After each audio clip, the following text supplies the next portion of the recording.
Okay, straight on back a little bit more.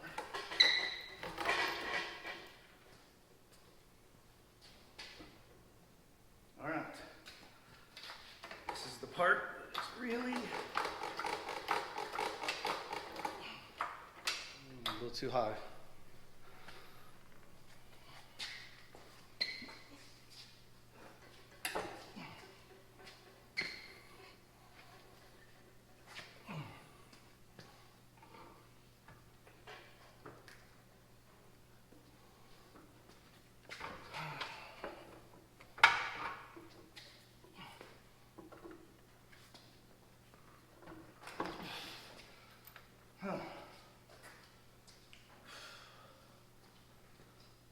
Okay.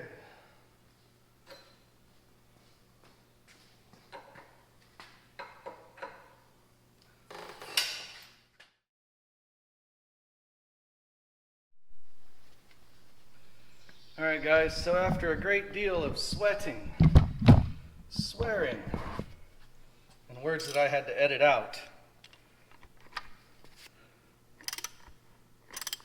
there we go.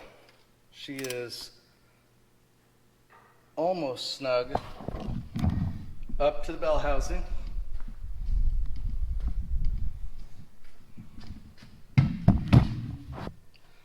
I ended up using some guides that I normally use for this type of stuff. A little bit longer bolt, as you can see here, just to help get me going. And then just about every lifting strap I had in the place, and clevis. So I'm not going to show you the disgusting mess I have above this engine that involves a chain, 2 ratchet straps, a 1-inch ratchet strap, 2 clevises, and 3 toe straps. But suffice to say, we are hanging on the bell housing of the M&M 5-star again. Whew! And it was quite fun.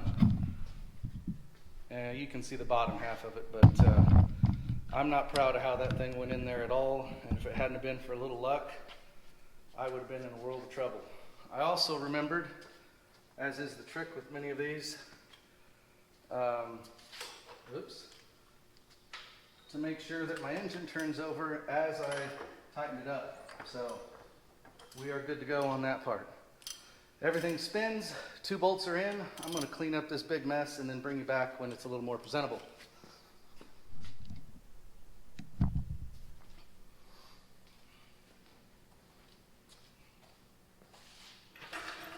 Oh, one more left. Okay.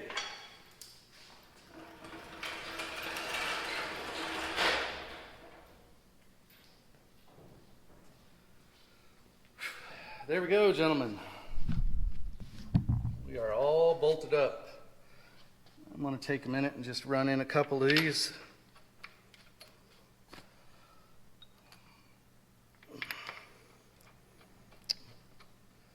So post in the comments if you're watching this. I was considering just painting my engine flat black.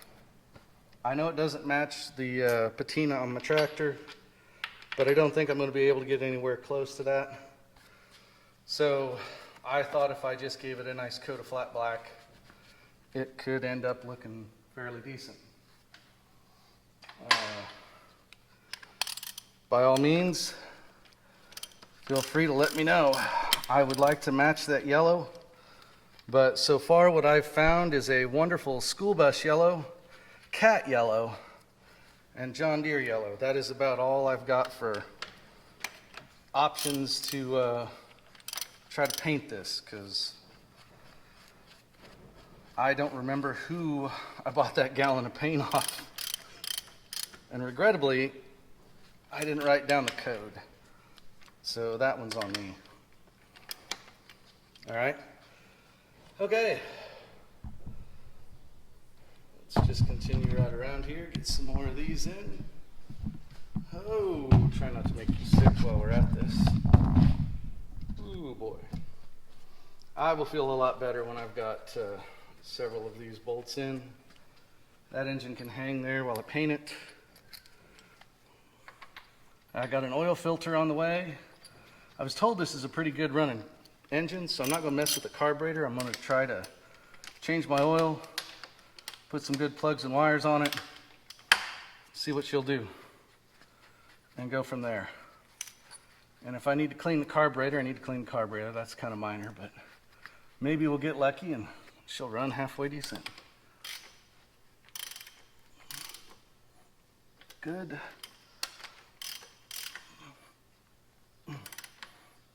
Good. Oh.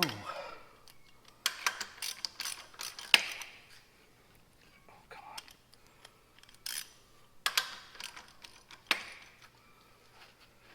Whew. So I tried to put this engine on a couple times before I remembered the trick for the M&M. You got to have it out of gear so you can roll that a little bit to make sure both shafts get lined up.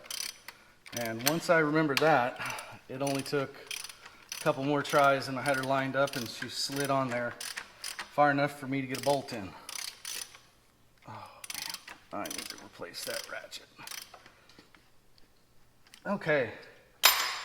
All right. I consider that engine on there fairly tight. So I consider that engine on there pretty tight. I think I can go ahead and clean up my side rails now and get ready to put that front end back on, because I would like to have this thing sitting down on 4 wheels pretty quick. Oh boy.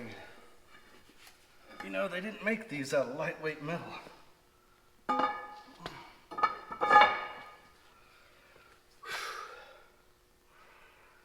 Oh, this might be the last time I do an M&M. Holy smokes. That is heavy. All right, so here we are. We're at a crossroads now. No, we're not. It is almost time to move for the wide front end.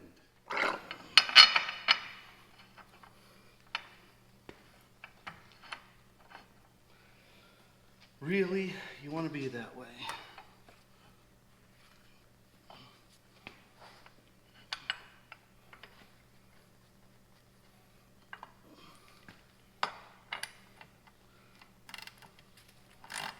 There we go. All right. Before I tighten any more of this up, we're going to make sure all the bolts are in the right holes, all the washers, etc., along the bell housing, the frame rails, and everything else.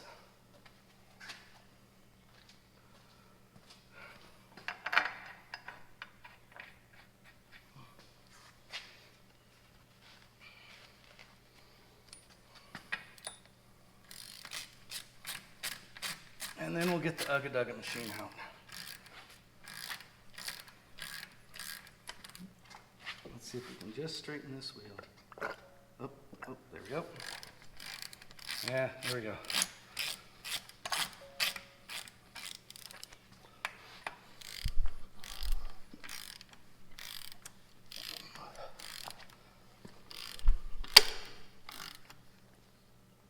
There we go.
Whew, boy.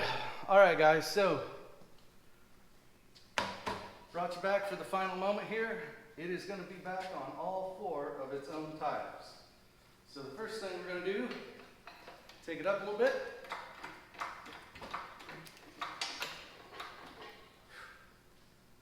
Pull out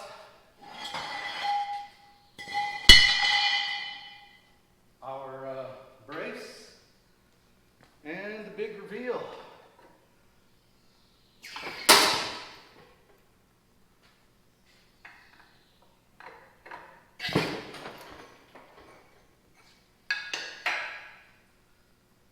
Whew, boy.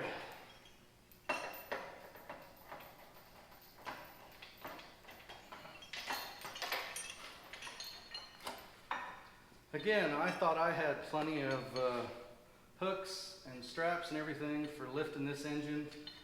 I have got to spend some time and money buying a few more. Because I assure you, trying to get that all tied up together, I think I may have insulted its parentage a little bit.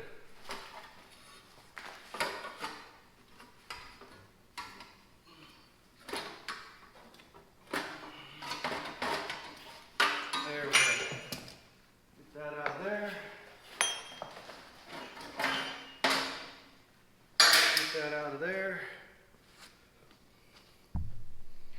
All right. Okay. There she blows. New engine is in the 5-star. And like I said, gentlemen, I really haven't come to a decision on what to do to paint this engine other than possibly do it in flat black. So you give me a comment, let me know, or toss me a paint code that I might be able to pick up, all right?